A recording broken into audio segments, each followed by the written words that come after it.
So if you've been eating clean for the last few weeks, you've been getting your cardio in, weighing your food, and the scale has barely moved, take away the scale for a minute.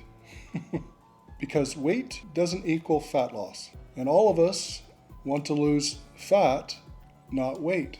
We don't walk around with the weight on our foreheads. It's our composition, how we look, how we feel, how we act. And that all comes from fat loss. If your clothes are fitting better and your waist is coming in, you're already losing fat. Congratulations. And that's exactly what you want to see. But the scale is not built to show you that. So if the fat's coming off, then why is the scale stuck? Here's what's actually happening. So you're losing inches or your clothes are fitting better, but the scale is not budging whatsoever. I know, that's frustrating. So you're burning fat, you're tapping into your energy stores, but here's the thing, an underslept body that's stressed will hold on to the water, and the water sits on top of all that fat. The fat loss is real, it's just being masked. Then usually after a good night's sleep, a little less stressful day, your body will start letting go of that water. And you could drop a couple pounds overnight. It's typically called the whoosh effect. And by no means is it luck. You've already earned the fat loss. It's just finally showing up. Let's say it's a little late to the party, which is why the metabolic pillar that most people ignore is the one that unlocks the rest. So your body doesn't work in isolation. As part of making sense of my metabolic health, I put together 5 pillars: movement, stress, supplementation, sleep, and nutrition. And they all orchestrate together. Now the pillar in question here to do with the fat loss is sleep.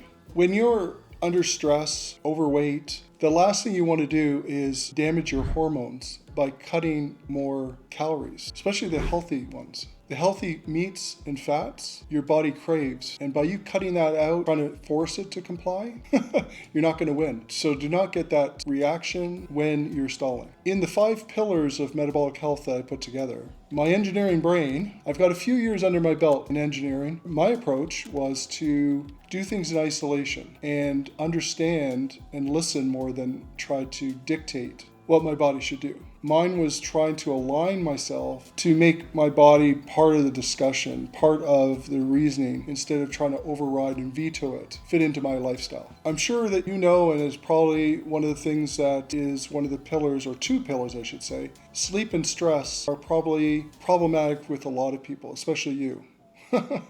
I see you. The takeaway here is if you're stalling on the fat scale, on the weight scale, don't load more onto your body by forcing it. Start listening, give your body what it needs, which starts with healthy protein and healthy fats. To be honest, sleep is actually pretty straightforward to get under control. You just have to understand which end of the day to focus on.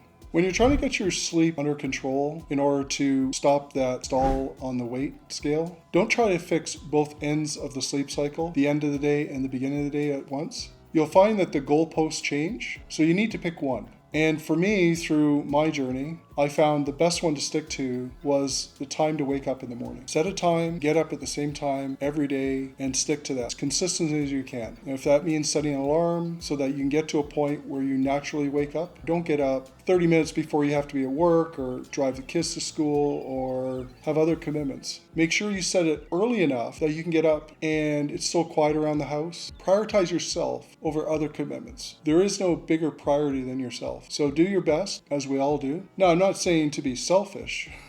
What I'm saying is that if you're having problems with your sleep, losing fat, you've probably heard the saying, if you're in an aircraft and those oxygen masks come down, you put on yours first so you can help others. I use the same analogy is that when your body needs your help, you have to focus on you, that you have the strength and capacity to help others. There's nothing wrong with weighing yourself, but if you're reacting to whether it's going up or down, you're going to drive yourself nuts, and you probably are.